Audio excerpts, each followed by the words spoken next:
नमस्कार दोस्तों, आरएससी परिवार यूट्यूब चैनल में आप सभी का स्वागत है। देखिए, पिछले वीडियो के अंदर जो हमने डिस्कस किया था उसका जस्ट अगला पार्ट है। उसी मैप के ऊपर हम समझेंगे विश्व के जनसंख्या समूहों को, जहाँ से आपका क्वेश्चन ज़्यादातर निकल के आता है। इसीलिए मैंने आपको पहले ये मैप डिस्कस करवाया था। अब देखिए, कुछ नहीं करना है हमको, विश्व के जनसंख्या समूहों को पढ़ने के लिए इसी मैप को हमें यूज में लेना है।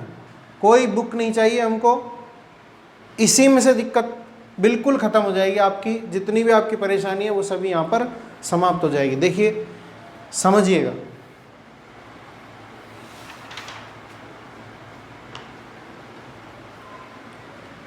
देखिए, आपके जो जनसंख्या वितरण के आधार दिए हुए थे, जनसंख्या वितरण के कितने प्रकार से हम उसको डिस्कस कर सकते हैं, उसमें आपके टॉपिक लिखे हुए थे कुछ। एक तो था सघन, ठीक है, उसके बाद में सामान्य या औसत, उसके बाद था सामान्य, उसके बाद आपका था विरल और फिर निर्जन्य। अब यहां देखिए, वो क्षेत्र जहां पर 1088 से अधिक क्या होता है, जनसंख्या घनत्व। उसके बाद में यहाँ आ जाएगा आपका 500 से ऊपर, यहाँ आ जाएगा आपका 100 और यहाँ आ जाएगा लगभग 10 से 0 तक। तो ये जो क्षेत्र हैं अलग अलग बटे हुए हैं। अब इनमें देखिए, आपको सबसे पहले सघन क्षेत्रों में एक तो आपके आता है चीन, जापान, यानी कि आपका मुख्य रूप से इसके अंदर जो एरिया आएगा, क्योंकि विश्व की लगभग 66% जनसंख्या अपन ने क्या पढ़ा, 2 ही महाद्वीपों में निवास करती है, यूरोप और एशिया के अंदर, जिसमें सबसे ज़्यादा जनसंख्या घनत्व किसका है, बांग्लादेश का। तो देखिए,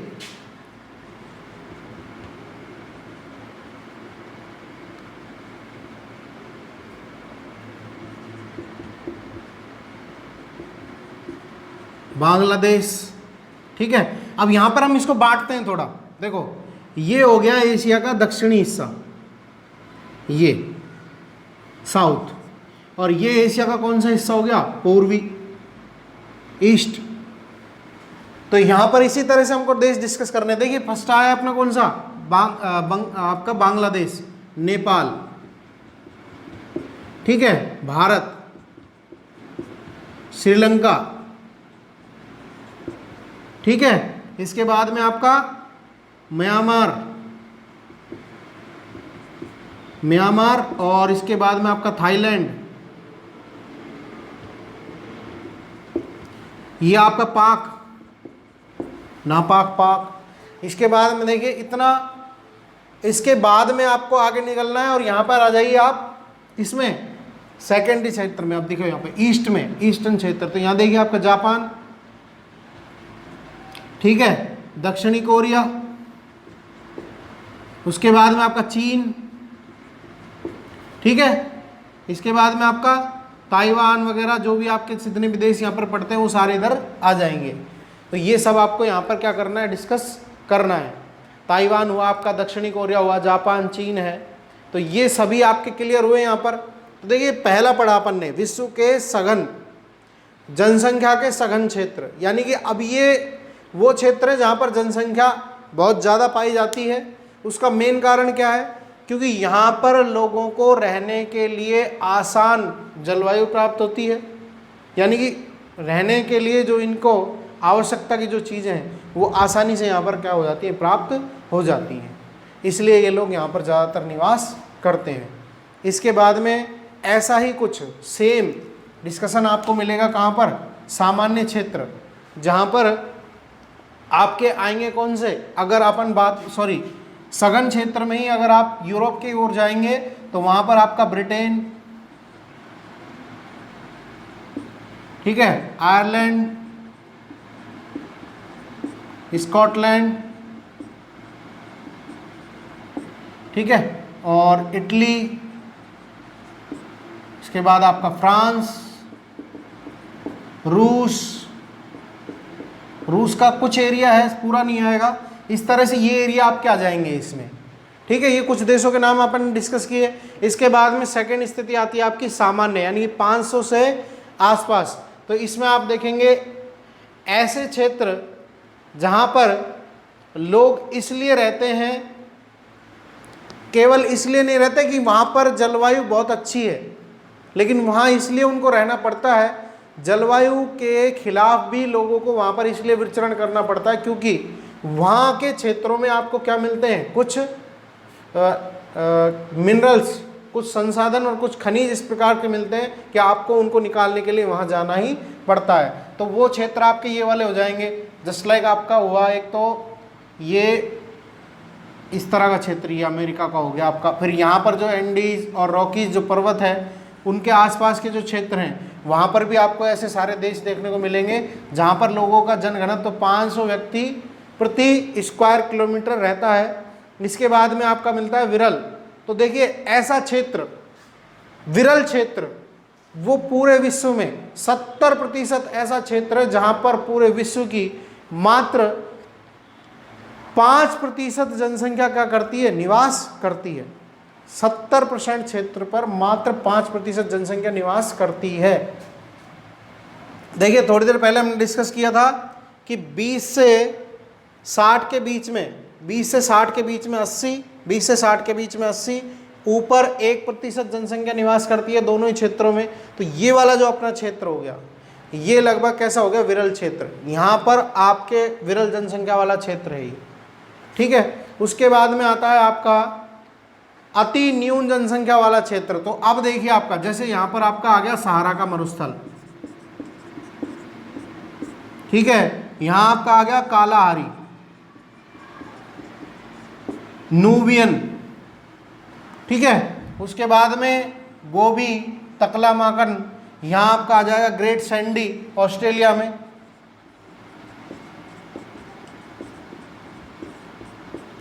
ये इस प्रकार के जितने भी मरुस्थल है आपके। और उसके बाद में मरुस्थल 2 प्रकार के होते हैं। एक तो होता है गर्म, अभी तो हमने डिस्कस किया गर्म के बारे में। ठंडे भी होते हैं, जैसे आपके लेह, लद्दाख, ये वाला जो आपका एरिया है। फिर रूस में एक क्षेत्र पड़ता है मॉस्को, ये बहुत ज़्यादा ठंडा क्षेत्र है, ठीक है। तो इस तरह से इसके बाद में आपका एशिया का ऊपरी पार्ट जिसको अपन बोलते हैं साइबेरिया, ये सारे के सारे सेक्टर।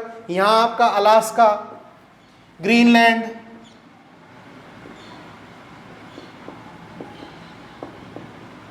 टुंड्रा प्रदेश जो आपके ऊपर के सारे वाले, यानी कि जहाँ पर बहुत ही ज़्यादा लगभग माइनस में टेम्परेचर रहता है और वहाँ हमारा रहना आसानी से क्या नहीं है, आसान नहीं होता हमारा वहाँ पर रहना। तो इस प्रकार के जो क्षेत्र होते हैं। तो देखो हमने जनसंख्या को कितने भागों में बांट दिया, कितने भागों में बांट दिया, 4 भागों में। अब देखिए यहाँ पर जो भी कुछ हमने डिस्कस किया है उसको एक एक करके और अलग अलग जनसमूहों में हम उसको क्या करते हैं, समझते हैं। देखिए हम सबसे पहले लेते हैं विश्व के सबसे बड़े जनसमूह जिसका नाम है एशिया। फर्स्ट नंबर पर पूरे विश्व की 60% से भी ज़्यादा जनसंख्या एशिया महाद्वीप में निवास करती है। आपको यहाँ पर ध्यान देना, कुछ नहीं करना। देखो अब इसमें सारा का सारा यहीं से हमको लेना है, समझना। पूरे विश्व में एशिया महाद्वीप जनसंख्या वितरण की दृष्टि से प्रथम स्थान पर है। पूरे विश्व की 60% से अधिक जनसंख्या कहाँ निवास करती है, एशिया महाद्वीप में निवास करती है, ठीक है। एशिया महाद्वीप में अधिकांश जनसंख्या 20 डिग्री से 20 से 40 या 45 डिग्री के मध्य निवास करती है। देखो ये 60 तक का अपन ने पढ़ा था, लेकिन अपने वाला हिस्सा 60 पे नहीं जाता है क्योंकि यहाँ पर गर्मी बहुत ज़्यादा हो जाती है। ऊपर की साइड, ऊपर से आने वाली हवाओं को रोक लेते हैं ज़्यादातर पर्वत, इसलिए ज़्यादातर ऊपर क्या रहती है, गर्मी रहती है। इसलिए वहाँ पर जाने या तो बहुत ज़्यादा सर्दी होती है या बहुत ज़्यादा गर्मी होती है। तो हमारे जो क्षेत्रफल है वो ज़्यादातर कितना है, 20 से 45 डिग्री के मध्य हम लोग रहते हैं। हमारी लगभग 60 से 70% जनसंख्या इसी क्षेत्र में रहती है। अब दूसरा भाग, एशिया महाद्वीप की अधिकांश जनसंख्या समुद्र तटीय क्षेत्रों में निवास करती है, ठीक है। इसे हम 2 भागों में बांट सकते हैं, एशिया का पूर्वी हिस्सा और एशिया का दक्षिणी हिस्सा। पूर्वी हिस्से में आने वाले देश अभी हमने पढ़े थे, जापान, दक्षिणी कोरिया, चीन, ताइवान। इसके बाद में इधर आ जाइए आप, दक्षिणी एशिया की यदि बात करें तो Pakistan, Nepal, Bangladesh, Myanmar, Thailand, Bharat, Sri Lanka, Indonesia. अब आप बताइए आपका क्या रह गया, क्या रहा? कुछ नहीं। आपको इतने में ही आपको क्या है, ये आपका ये महाद्वीप, ये आपका, हाँ बिल्कुल महाद्वीप, एशिया महाद्वीप नहीं कहकर हम इसको कहेंगे एशियाई जनसमूह। इसको हमें यहीं पर क्या कर देना है, समाप्त कर देना है। दूसरा आइए, विश्व का दूसरा सबसे बड़ा जनसमूह जिसे हम कहते हैं कौन सा? अफ्रीका। तो देखिए प्राचीन क्षेत्रफल की दृष्टि से पूरे विश्व का एशिया के बाद में दूसरा क्षेत्रफल की दृष्टि से अफ्रीका महाद्वीप, ठीक है। यह जनसंख्या की दृष्टि से भी विश्व का कौन सा है? दूसरा ही महाद्वीप है, ठीक है। इस तरह की स्थिति आपको देखनी है यहाँ पे, क्योंकि यहाँ पर विश्व की लगभग 15% जनसंख्या रहती है। लेकिन अब आपको ये ध्यान रखना है कि विश्व का एकमात्र महाद्वीप जिसको लगभग मध्य से भूमध्य रेखा क्या करती है, दो भागों में विभाजित करती है। तो इसका एक पार्ट तो आता है उत्तरी गोलार्ध में और एक पार्ट कहाँ आता है? दक्षिणी गोलार्ध के अंदर।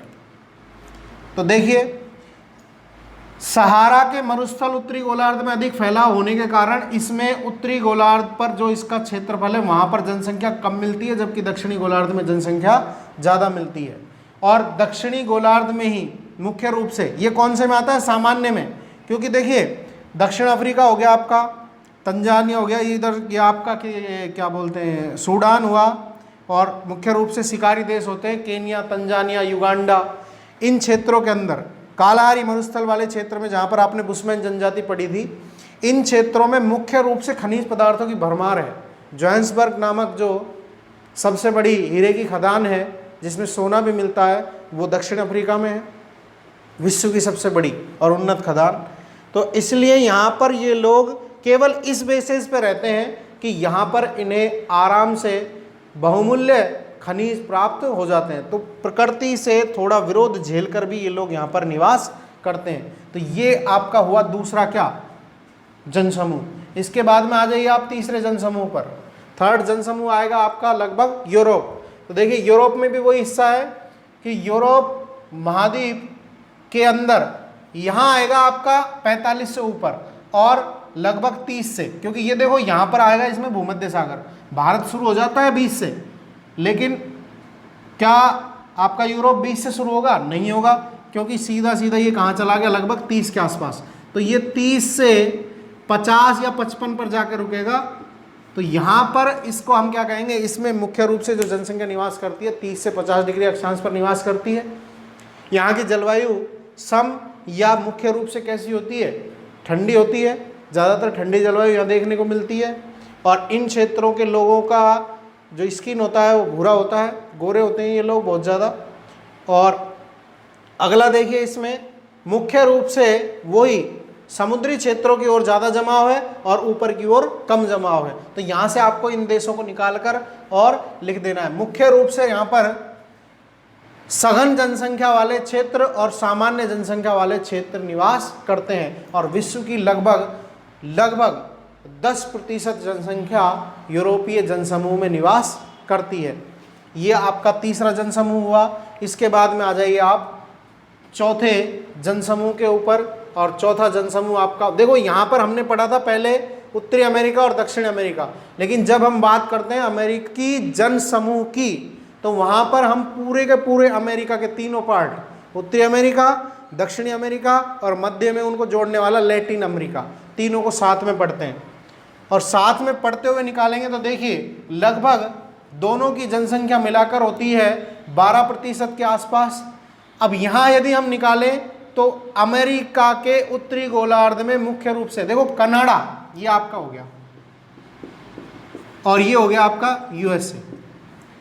तो देखिए यूएसए का तो उत्तरी पार्ट देखो, ये यूएसए है आपका, जिसका उत्तरी यानी नॉर्थ और ईस्ट पार्ट, इनमें जनसंख्या ज़्यादा मिलेगी, जबकि कनाडा के दक्षिणी, साउथ और ईस्ट, साउथ ईस्ट पार्ट में क्या मिलेगी, जनसंख्या अधिक मिलेगी। नीचे आप आएंगे तो आपको मैक्सिको की खाड़ी के आसपास कैरेबियन देश और उसके बाद में आपका ब्राजीलिय क्षेत्र, इस क्षेत्र में आपको जनसंख्या अधिक मिलेगी।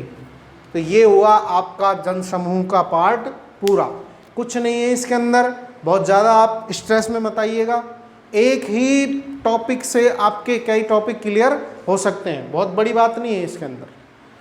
बस आपको इतना करना है कि जब आप शुरू में जनसंख्या के वितरण को पढ़ रहे हो तो उस समय ही आपको वो आंकड़े अपने मस्तिष्क में सेट कर लेने और उसके बाद में सीधा आपको सब कुछ निकाल दिया जाएगा। आप खुद ही कर देंगे उसको, आप स्वयं कर सकते हैं, आपको किसी भी प्रकार के अन्य मटेरियल की उसके लिए आवश्यकता ही नहीं पड़ेगी, यहीं से निकाल लीजिएगा इसको, ठीक है। ऑस्ट्रेलिया को इसमें नहीं लेते क्योंकि विश्व में लगभग आधे % से भी कम लोग यहाँ पर निवास करते हैं, तो ऑस्ट्रेलिया को इसमें कम गिना जाता है। ऑस्ट्रेलिया का आधा पार्ट से ज़्यादा मरुस्थल है जो ग्रेट सैंडी मरुस्थल है, और इसमें भी पोलर भूमि ज़्यादा होती है।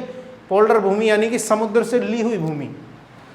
समुद्र को एक जैसे मेड़ बनाते हैं ना खेतों में, इस तरह से एक पाल बनाकर समुद्र को रोक दिया जाता है, और जो एक्चुअल जो भूमि होती है जिस पर लोग रह रहे होते हैं वो समुद्र के जल स्तर से भी क्या होती है, नीचे होती है, लेकिन वो दीवार बनाने के कारण वो जल उसमें आ नहीं पाता है। केवल इतना होता है यहाँ पर, है ना। इसके बाद में देखिए आपका यहाँ देखिए हमारे टॉपिक क्लियर हुए, जनसंख्या वितरण हो गया अपना और जनसमूह हो गए। अब हमको लेने हैं जनसंख्या घनत्व के प्रकार। तो अब देखिए भाई, आपको इस समय इस मैप की आवश्यकता नहीं है, तो अब मैं इसको इरेज कर रहा हूँ। आपको यदि बनाना हो तो इसको मैं एक बार इसके सामने से हट जाता हूँ, ठीक है। अगर आपको इसको यहाँ से उतारना हो तो यहाँ वीडियो को एक बार पॉज करके और आराम से इसको उतार लीजिएगा, ठीक है।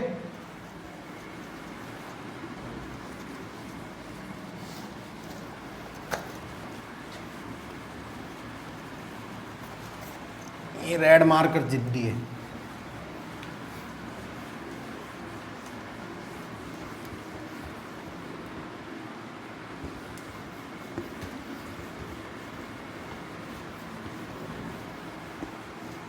यहाँ से हमें और आपको एक बात सीखने को मिली है कि आइंदा से रेड मार्क का इस्तेमाल ना करें।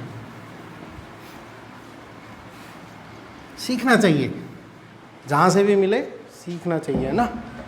तो देखिए आप नेक्स्ट घनत्व। अब हमारा टॉपिक आता है सीधा क्या, घनत्व।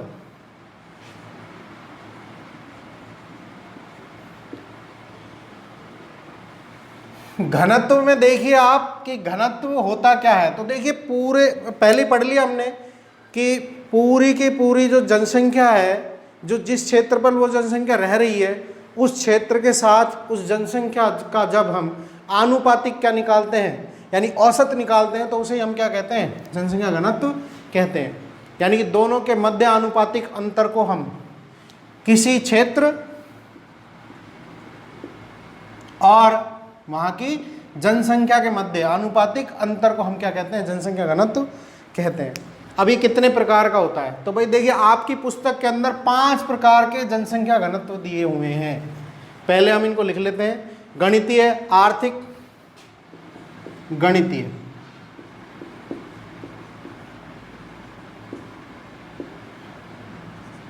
दूसरा है आपका आर्थिक, इसके बाद में आपका तीसरा है कारिक, चौथा है आपका कृषि, और पांचवा और अंतिम है आपका पोषणीय।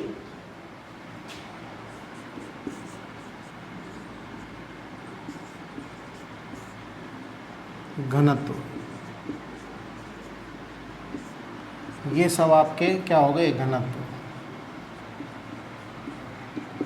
अब समझे किस प्रकार से हम इनको प्राप्त कर सकते हैं। देखो गणितीय घनत्व में तो कोई दिक्कत है ही नहीं, ये तो वही है जो आप हमेशा निकालते हो। आपकी टोटल जनसंख्या, कुल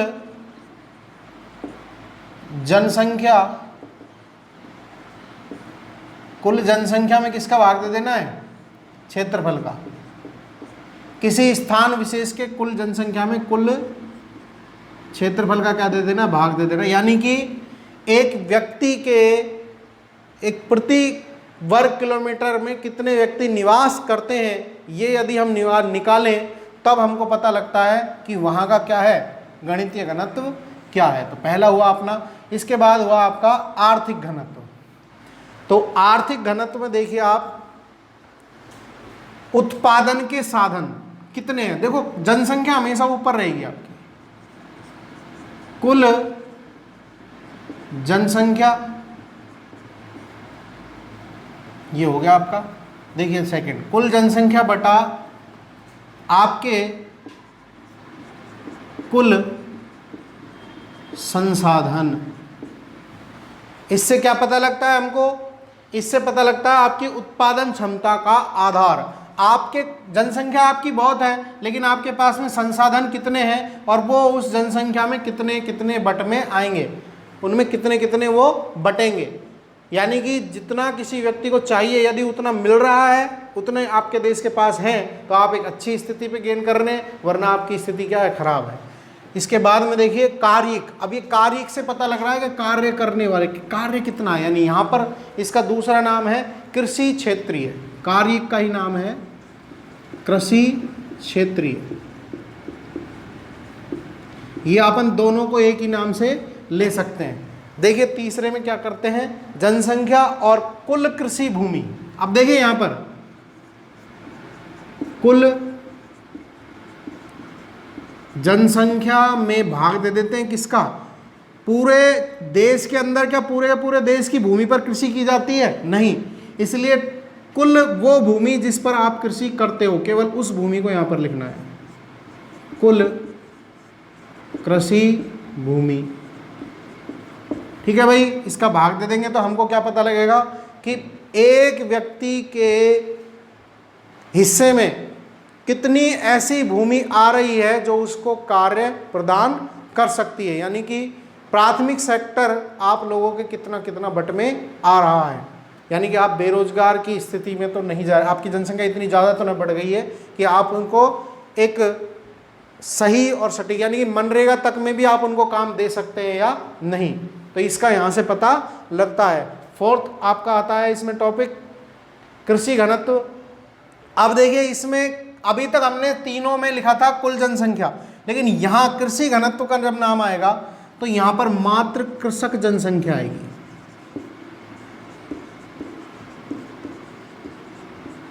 कौन सी जनसंख्या? कृषक जनसंख्या। यानी कि केवल किसान कितने हैं पूरे देश के अंदर, और उनमें भाग देंगे वही ऊपर वाली कौन सी आपकी कुल कृषि भूमि। ठीक है, तो ये आपको ये तीसरा और चौथा इसको मोस्ट लगा लेना आप, और इसी को आपको ज़्यादा क्या करना है, क्लियर करना है, क्योंकि इनमें ही आपको दिक्कत आएगी, बाकी तो आप बहुत जल्दी निकाल देंगे। पोषणीय घनत्व में देखिए प्रदेश की कुल भोज्य फसल। अब देखो पोषण आपको कहाँ से मिलता है, पोषण खाने से। तो पूरे प्रदेश के अंदर कितनी भोज्य फसल है उसका टोटल, कुल भोज्य फसल में कुल जनसंख्या। यहां पर क्या आएगा, कुल जनसंख्या ही आएगा।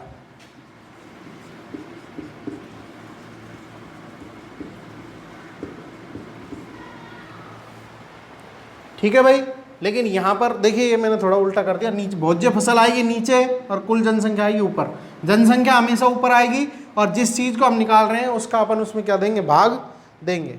तो ये आपके पांचों क्या होते हैं, आपके जनसंख्या घनत्व निकालने के टॉपिक। तो ये कई बार सूत्र आपके 1 नंबर के पूछ लिए जाते हैं, तो इनको आप क्लियर कर लीजिएगा। अब आपका आता है पूरे के पूरे चैप्टर का सबसे मेन,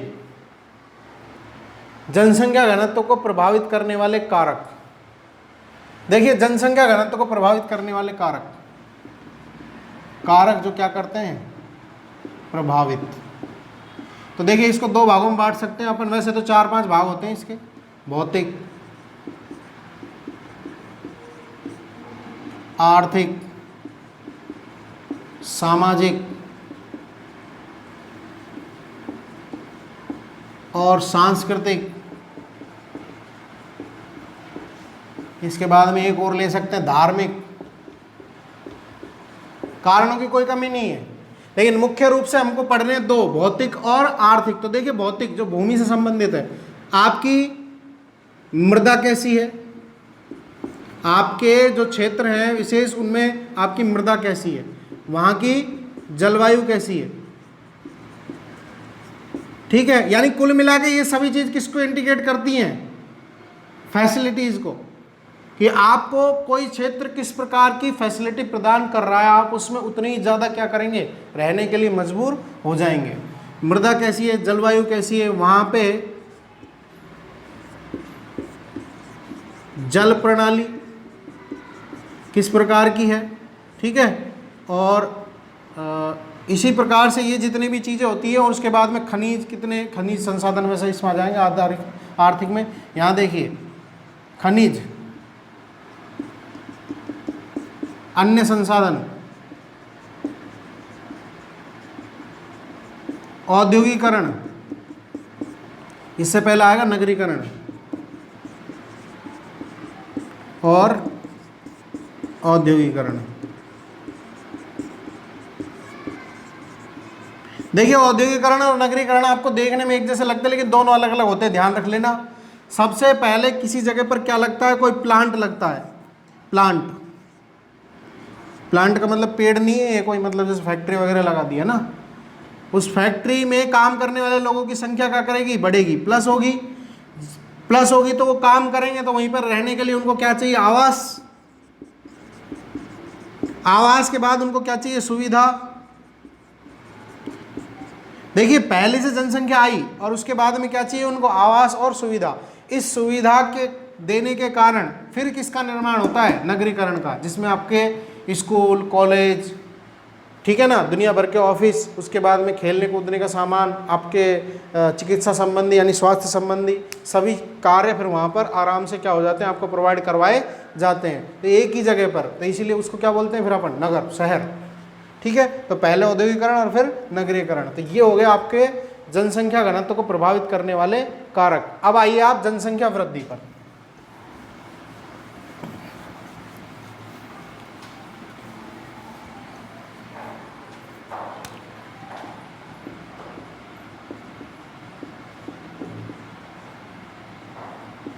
ये क्या होती है जनसंख्या वृद्धि। देखिए जनसंख्या की वह संख्या, देखो सॉरी यहां लिखते हैं, मानव की वह संख्या जिसे एक निश्चित अंतराल पर क्या किया जाता है, गणना की जाती है।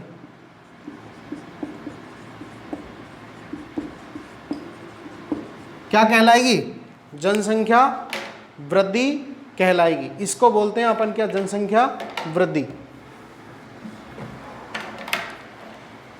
ठीक है भाई।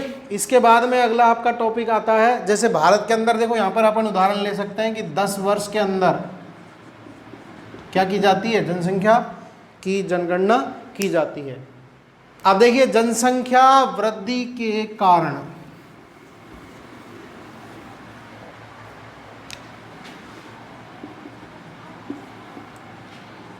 प्रवास, पहला एक स्थान से सेकंड स्थान पर, एक स्थान से सेकंड स्थान पर आना और जाना, ये क्या कहलाता है, प्रवास। अब ये स्थायी भी हो सकता है, अस्थायी भी हो सकता है, प्रवास के प्रकार पढ़ेंगे अगले चैप्टर के अंदर। दूसरा मृत्यु दर,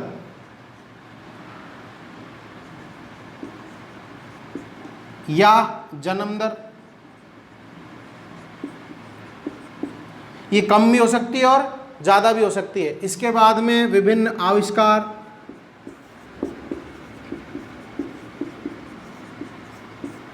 ठीक है, चिकित्सा सुविधा, इसके बाद में आपका पोषणीय स्तर,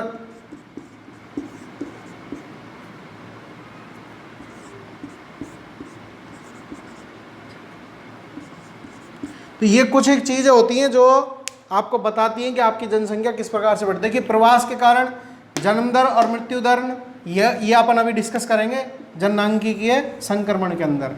इसके बाद देखिए विकास, चिकित्सा और पोषणीय स्तर। अब ये किस प्रकार से इस पर डिपेंड करते हैं भाई, क्यों जनसंख्या इनके कारण बढ़ सकती है, ये सभी कुछ आपको पता है। टॉपिक आपको याद होना चाहिए और आप उस पर आसानी से लिख सकते हैं, कोई बड़ी बात नहीं है। जनसंख्या के ऊपर काफ़ी निबंध लिखे होंगे आपने, ये एक नॉर्मल चीज़ है जो सभी को पता है ना, इसके बारे में डिस्कस करने की ज़रूरत नहीं है। अब आता है आपका मेन टॉपिक जो बहुत ही ज़्यादा आपको ध्यान देने का है, ये होगा आपका संक्रमण सिद्धांत, जननांगीय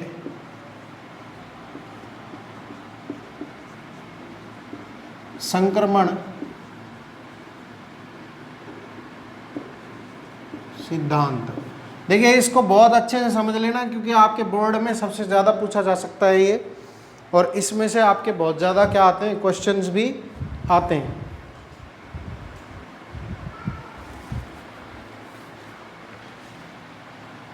तो देखिए